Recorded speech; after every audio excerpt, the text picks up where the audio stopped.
All right, welcome to another episode of The American Dream. This is the only show that goes against the grain of that negative media. We are a nationwide network, and here's what you're going to see today. You're going to see some interviews with some really inspirational guests between our co-host and myself, compiled for you on our weekly show. And I want to remind you, not only can you check us out here, but don't forget to follow us on social media. We're very active there. That being said, we've got a great show lined up for you with some professionals from your marketplace. Let's go ahead and start it right now. Every single day, you are consumed with information. With the 24/7 negative news cycle and the pop culture that's polluting the airways, all selling out for the ratings game. Well, guess what? There's a more positive way to look at life. You live in the greatest city in the greatest country on the planet. Every day with our elite network of professionals, our goal is to educate, empower, and engage. And now it's time to fight for your American dream. Is the American dream dead? That's going to be the word on our show here today. You know, you hear this question a lot. It's put out there by the mainstream media. Maybe you wonder it yourself. Maybe a college student with debt. Maybe you're facing challenges at work or whatever it might be. The question is, do you believe the American dream is dead? I believe that's a self-fulfilling prophecy, not only as individuals, but as a country as a whole. Look, millions of people went into this country for a reason. Now, that's not a political statement. Whether you believe in a wall or not, that's political. But the fact that millions want in, not out, that's a good problem to have. And if you don't want to stay here, you have the freedom to actually leave. That is a country that operates on freedom. And I believe that the American dream is alive and well as long as you put good thoughts into your head. So when you tune into the show, I want to remind you, we're not here to divide you like the negative media. That's how they generate their ratings and ultimately their money. We're not owned by a network.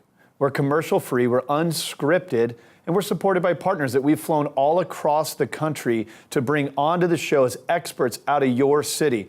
So when we talk about things like the American dream, I believe it's alive and well, but it's all about what you put in between your own ears. That's what our show is predicated on, and that's what we're going to get today, and that is the word on the American dream. If you want to comment, love to hear from you on social media, good, bad, ugly.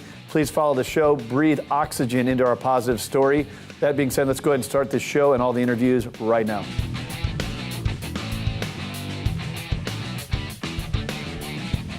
With the world changing, this is always a fascinating topic for us. Paul Puey, CEO of Edge, coming in here to talk about cryptocurrencies. Now, your company is actually a security platform for cryptocurrencies? Correct. It's a mobile wallet on iOS and Android and a security platform that other applications can use to secure cryptocurrency in their application. So this is what you guys do. You're obviously an expert in the space. Talk about the space for a moment. I mean, it's so confusing for all of us. It is, I know it is. Where are we at? So where we at right now is that cryptocurrency at its heart empowered one major thing, which is the ability for people, individual people without a third party, without a bank, without a payment processor, to hold and transact money, digital money specifically, to anyone, anywhere in the world with an internet connection without a third party. So that's a fairly powerful thing and a very empowering thing, which is why I got into this space to begin with. Okay. And we had that with Bitcoin. It was the first and major, still is a major cryptocurrency. Sure. But what we're seeing now with the industry as a whole, with other cryptocurrencies like Ethereum, is the ability to create software on top of a cryptocurrency, a decentralized software that enables financial services on top of that. Where now, instead of just the money being decentralized and accessible by anyone, now we can have services like loans and hedging on top of a blockchain, on top of cryptocurrency that disintermediates those types of companies and services, those third parties. And so it's an exciting space to be in. It's super empowering. It's going to enable people all around the world to get access to financial services that normally they wouldn't have access to, and be able to kind of leapfrog the developed world and have the developing world really kind of take hold of this new tech. So help us understand. We've all heard Bitcoin, right? Yeah. The Bitcoin craze, but now you're referencing the fact that there's all these other currencies that are coming up as well. What does the future look like for the consumer? How do we better understand it? Getting our hands on it, spending it? How many different currencies do you envision there being? Right, so there are definitely hundreds and thousands of different currencies. I don't imagine that in the future there will be that many currencies. There'll be a few for particular utilities. So store of value, such as a digital gold, is what Bitcoin is showing its value to be currently. Okay. A spending currency that has the ability to have high transaction volume is what other currencies are really competing for. So Dash, Bitcoin Cash, Litecoin are competing to be that kind of very high throughput spending currency. And then Ethereum and similar projects like EOS are competing to be the kind of smart contract layer, the programmable money layer that enables us to do loans and hedging, those type of services on top of blockchain, smart contracts, which are these decentralized programs that can operate to send and receive money based on a program that we can write. So the small number of currencies, I think, that are currently competing for those few slots are what we'll see and have to use going forward in the future. Admittedly, if you're here in the US, you're here in San Diego, you're in the economy of the world's most powerful currency, the dollar. So you aren't used to using more than one currency. Sure, Many parts of the world are used to that. Imagine Europe before the euro. I remember going to a train station. That's a good way to reference it. Exactly. I remember going to a train station where you're in the corner of 3 different countries. This guy spoke 5 languages and transacted in 5 different currencies. Yep. And his brain was just like a computer, just like, okay, how many lira? Okay, well, here's some Deutschmark, right back at you. That is something that I think as a developed country we'll have to get a little bit more used to. And as a lot of the developing countries or the countries on many borders, they're already used to that. Yeah, no, that makes perfect sense. That's a great reference point. Exactly. What about government involvement? What's the latest there? Do you think the government tries to get involved, messes things up? Mm-hmm. So I think what we see is this is a global currency, and it's one that can be accessible by anyone with an internet connection. So there are governments that have shown kind of a negative sentiment towards cryptocurrency. Right. And what we see is then it just kind of squirts out. It squirts out into a different region. So China had shown some negative sentiment. It shut down a handful of exchanges. One of the exchanges, I believe it was called OKCoin, moved to a different jurisdiction and rebranded as Binance, or at least the founders opened another company. It's now the biggest exchange in the world. And now all of the revenue, the potential tax revenue and benefits that exchange is potentially bringing to a government aren't going to China. They're going to somewhere else. So we're seeing that you're not able to really squash it because someone else is going to be very, very accepting of it. And we've seen many jurisdictions that are like, yes, please come over here. Okay. Do you think there's any major risks in this world? Sure, that's why we live life, right? There's always risks. That's what you guys do is you help create the security, correct? Correct, yeah. So one of the biggest risks in an individual owning cryptocurrency is the different ways that you hold it come with risks that we're not used to. Right. So a lot of us are used to banks. You put money in a bank, it's insured. If you digitally hack a bank, you just send it to another bank. Well, that's not interesting because there's a name associated to it. Mm-hmm. In a cryptocurrency bank or an exchange, you hack that, you send the money to a random number, no one knows who that went to. It's fairly private and anonymous. Wow. So really the power of cryptocurrency is that we hold it. But with that becomes a responsibility of us having to secure our own data. And we've never really had that responsibility before. Like we use Google Drive and Dropbox and whatnot. Sure. So now with crypto, we actually have to know how to secure that data, back it up, because we're also our own fault. We lose it ourselves. And that's what we're trying to build at Edge. The solution so that people hold their own currency, they're able to transact themselves. They hold what are called the private keys of crypto. They hold it on their own devices, but it's encrypted, protected from malware and attackers, but then also backed up so that if they lose their device, they can access it from another. So it feels like a bank. Fascinating. Paul Puey, CEO of Edge. Check these guys out online. Yeah, thanks so much. Speaking of being on the leading edge of cryptocurrency, appreciate you coming on the show. Thanks for having me. Appreciate it. All right, the world is changing. Got to be kept abreast of what's going on. More of the American Dream coming up next. Are you interested in real estate, business, entrepreneurship, or finance? Then check us out online and be sure to follow us on social media.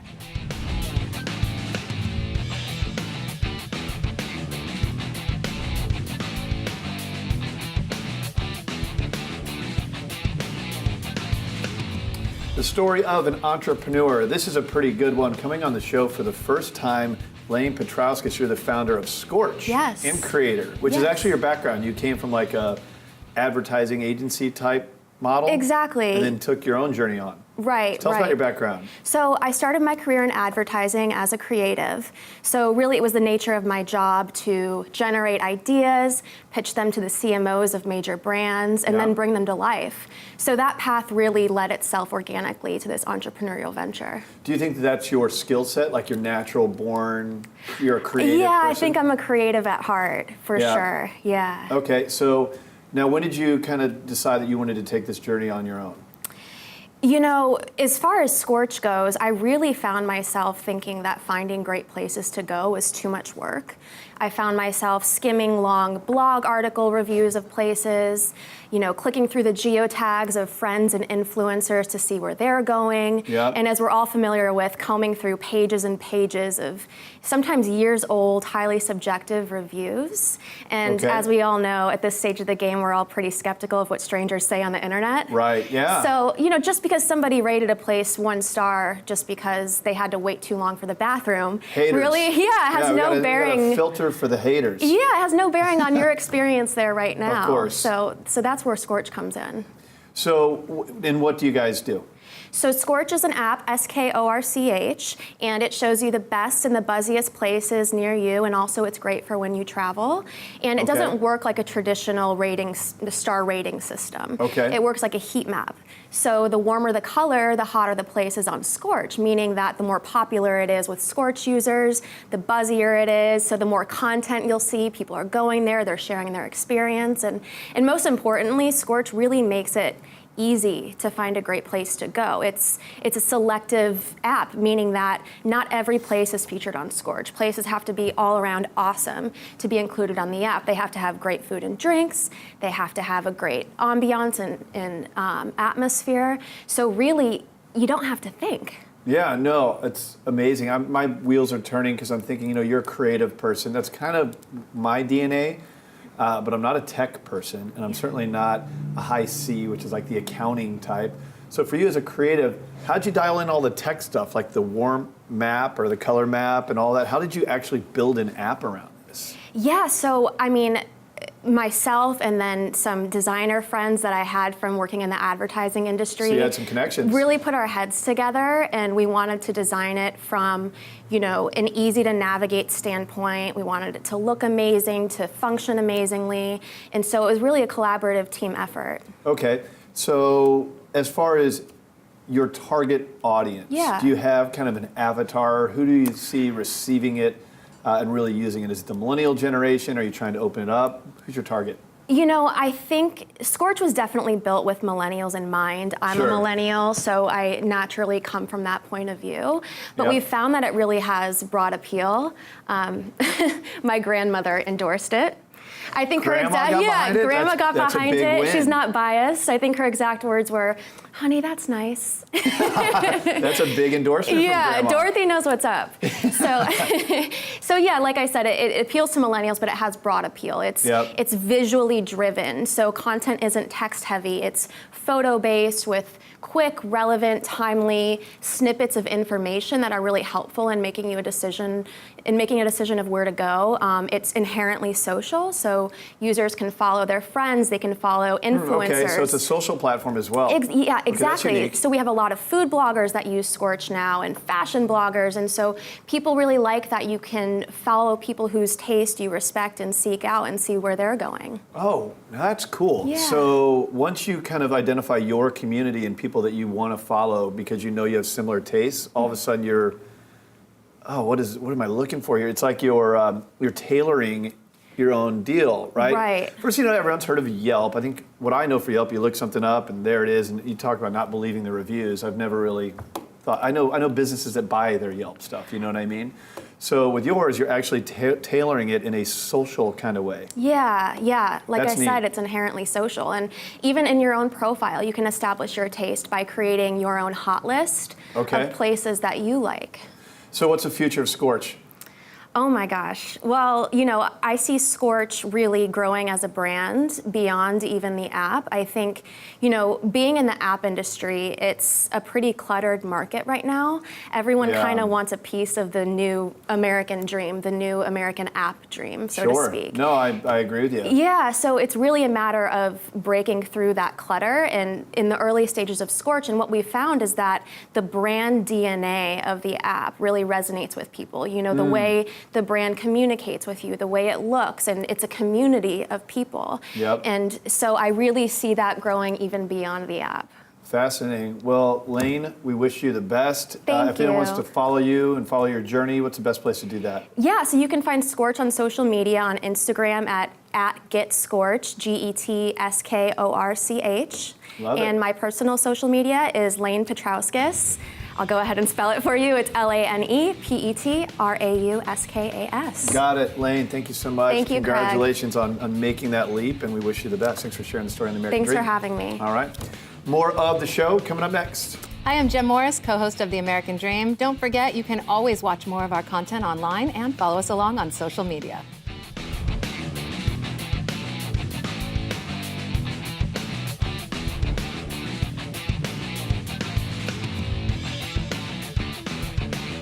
So the American Dream is expanded all across the country now into 60 million households. In every city that we go into, we identify the best realtors in that market to be the voice for what's happening in that city. And I always share that Melissa Tucci is the Beyonce of real estate right here out of San Diego, California. Good to have you on the show. Always good to be here. So you're a pro's pro. So I try and teach what you do, but I don't know if you really can. A lot of it comes down to work ethic. It is. It's You gotta a be lot passionate. Passionate, work ethic, goal-oriented. Yeah. Yep. So how's the grind these days? I know that inventory is still low. What are you seeing out there?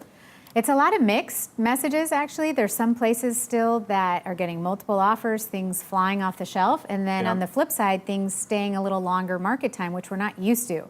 Anytime things are 2-3 weeks on the market, people get nervous. Yeah, and I always these try days. to tell people, the standard market time used to be 90 to 120 days, but if that happens here, it's like, oh my gosh. People freak out. Yeah, the sky's falling. Why do you think, what is the gap between those two? Is it the price point, or is it the mentality of the seller trying to list it too high? I think it's a mixture of everything. It's also, interest rates increasing could go one of two ways. One buyer might be nervous and say, I need to get in before it continues to go up higher. Then there's other people that are wanting to wait to see if it goes lower, and then nervous that maybe the market's going to shift. And then a lot of sellers, are also pricing a little bit higher because the market is on an upward trend. And then if they end up doing a price reduction, it's not because the market's dropping, it's because they listed too high in the first place. Gotcha. So there's a happy medium to try. Obviously our job is as professionals to get the highest price possible, but you also want it to be realistic and to try to get as much interest right off the bat instead of it sitting. I've always felt that to be one of the more fascinating things about real estate is that there's no cookie cutter advice that you can give. Especially to just the different people and their interpretation of what the market's doing. So how do you do that? How do you explain to somebody that even though the market's on fire, your price point's a little high, right? A lot of people don't want to hear that. My neighbor's home sold for this, got that many offers over there. How do you give an objective analysis to someone who's maybe a little emotional about their home, their price point? Well, it really has to do with the neighborhood and the location of it. And so what if they back up to a busy street? What if their house has a pool and the other one doesn't? Sometimes a pool is positive, sometimes it's negative for people. What if they don't have a remodeled kitchen, but they have a remodeled bathroom? So it's just basically doing a comparative analysis, for each element of the house, because it really does make a difference. Some people have sod in their backyard, some people have all weeds, some people just have cactus. I mean, those things appeal to different people and have different values. Same thing with solar. If it's leased solar, if it's owned solar, that makes a big difference of value. So it's, it's treating each situation differently. Like you said, there's no cookie cutter. It's really just, honing in on what's important to the seller and what, really is everything that their home is made up of. Yeah, it's a complicated transaction, especially if a lot of these people are moving up into bigger, better homes. So on the one side, you're dealing with low inventory and offers. On the other side, it's a low inventory from the buyer's side. Right. It's tricky. So an agreement, the negotiation. That's why I never believe this theory that the agent's going to get circumvented out by the Zillows of the world. But I do feel like there's a dramatic shift happening in the way people are shopping online. I mean, what are you seeing? You've done this business for long enough now where the advancement of technology, are you seeing people's behavior be different? There is so many educated buyers that it didn't used to be that way. A lot of buyers will look online themselves, go to open houses themselves, and then sometimes contact me and say, oh, we went to a few open houses and we're interested in this. I was like, I'm used to people contacting me first, me arranging the appointment, going with them. And a lot of people just, it's that instant gratification at your fingertips. You're looking online, you're driving around and like, oh, this one's available. And everything is so instantaneous. And so I think that people are doing a lot of their own research, but they're still relying on a professional because it's not like we have a computer person doing our contracts, and Right. you still need that real live person to help negotiate for you. But I feel like a lot of buyers are much more sophisticated because they Sure. have so many more tools than ever before. Yeah, very informed, but you could also be very misinformed. And that's where I think the professional comes in, right? Exactly. That's why they could do a lot of their own research and gather their own, details, but Foundation. then really they need to, some of the information online is not even as accurate either. Right. So that's it's the not other going to give thing. you the nooks and crannies of a neighborhood or some of the things you just rattled off here, just like shooting from the hip. Right. Tell us about some of your cooler listings. We always like to know what you got going on. Sure. I have a really nice one in Little Italy, which is downtown. It's Love Little Italy. really nice, and there's so much building and expansion Yeah. going on there too. Seaport Village is going to be redone as well, so it's going to be a really exciting time. But it's a 2-bedroom, 2.5 bath. It's just under 1,300 square feet, and what's exceptional about this is that it has almost a 500 square foot outdoor balcony patio space. What building is it? It's Breeza. Breeza. Okay. Breeza on Pacific Highway. Right, that's a great building. It's a great building, and this has a water view as well. And so it's listed just under $1 million, which is a great buy for this property. Wow, 2-bed. 2-bedroom, There's 2.5 nothing in bath. Little Italy now, right? No, I mean, like the inventory there is nothing. It's minimal, and this has 2 parking spots side by side. So it's a great property. The other one that I wanted to talk about just came on the market as well, and that's in Hillcrest, right near Mission Hills. And that one was in the family previous to my client owning it almost 60 years. And my client's completely remodeled. Wow. So all new plumbing, electrical, roof. They kept the integrity of the area since it's a 1920s home, has little glass knobs on the doors. And what's nice is it's actually 2 units. So the first level is a cute little 2-bedroom, 1-bath house. Downstairs is a 2-bedroom, 1.5 bath. Wow. And a canyon Did you say lot. they lived there for 60 years? Previous owners lived there for 60 years. Long time. Yeah, I always think it's cool when I say my parents still live in the house I was raised in. We got a couple decades to go to make that work out. I have another client in Bankers Hill, 70 years. But 3 generations. It's 3 generations That's family. crazy. But what's great about that is that it's really close to Balboa Park, and this year in 2018 marks the 150th anniversary of Balboa Park. Really? Wow. It's a good little area. It is. It's great walkability, tons of museums, a lot of history and architecture. Love it. Yep. Melissa Tucci, one of the best in the business. The Padres have made her the exclusive realtor for their team. You should too. MelissaTucci.com. Thanks for always coming on the show. Thanks Love for it. having me. More of the American Dream coming up next.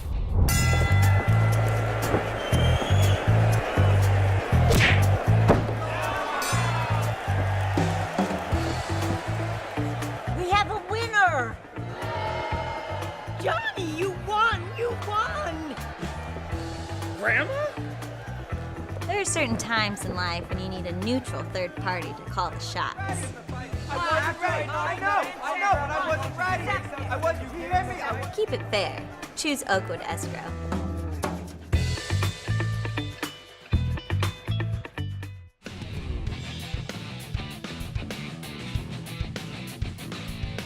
All right, what is courage? It's a big word, and this guy knows a lot about it. He just finished a triathlon. Is that the deal on the front of a magazine? Yeah, here? I got on USA Triathlon magazine. Was on Team USA last year and finished in the top 10 in aqua bike in the world. So Wow, and you've just written a book. You got your radio show. By the way, he also has a name, Ken Foster. Hey. Repeat offender of the show. Good to have you on, man. Great to be back, Craig. Yeah, you're always active. So where do we start with you?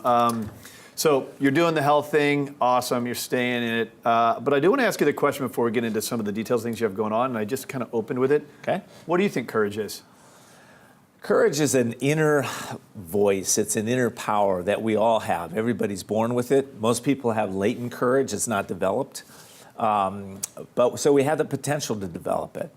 But the way we develop it is we have to tune into ourselves. A lot of people think courage is running into a building, pulling somebody out. But actually, the word courage comes from the Latin word cur, which means to speak one's heart.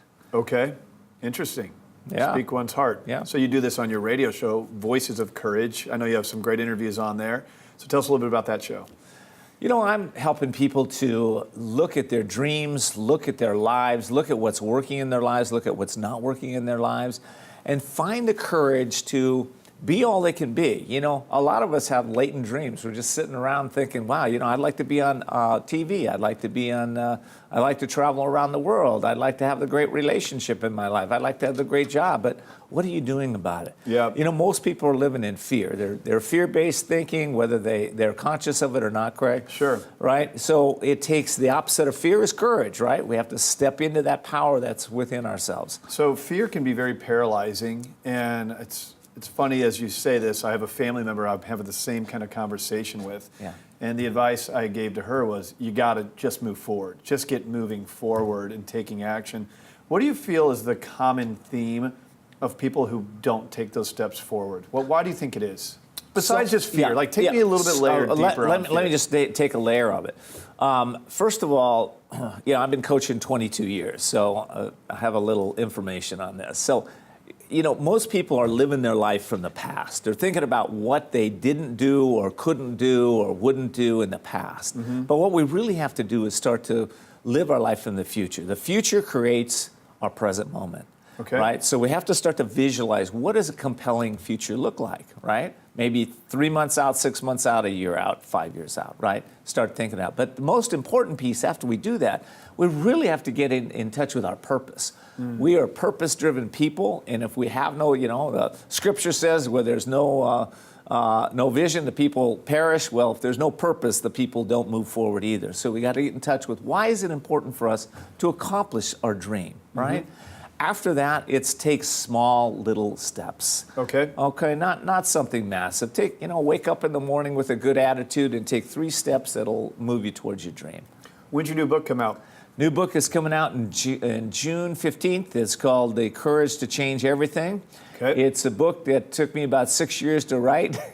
And, wow. But, you know, it came out of wanting to work with, or when individuals come and work with me, a lot of times they get inspired. But after they leave, that inspiration goes away. So I wanted to write something that they could read every single day to be inspired, that will take them to be able to manifest their dreams and to really have some joy along the way. That's what I wrote the book for. Did you have joy when you actually wrote the book? I always write. I always have joy when I'm writing. I love to write. What did you enjoy most out of it? Why was it good for you? You know, the greatest thing for me in that book was finding the courageous quotes from the most prolific authors, speakers, trainers, sages, saints in the world, and putting them in that book. And then not only reading them, but living those quotes. That's a difficult thing to do, right? So what's going to be the takeaway if someone grabs your book? They're going to be getting these quotes. Are there actionable items? How are you Here's what's going to happen. You know, if you were to take that book and follow that program for the next year, what's going to happen is you're going to break through every limit that you've had, and you're going to master your destiny.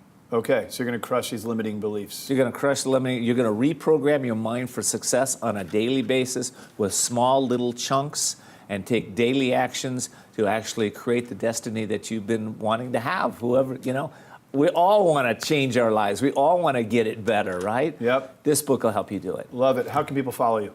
If you go to thecouragetochangeeverything.com, thecouragetochangeeverything.com, or KenDFoster.com. Ken Foster, man, always great having you on the show. Good luck with the new book. Good luck with the radio show. Love to have you back on The American Dream. Love to come back, Craig. Thank you so much. All right, one of the best. More of The American Dream coming up next.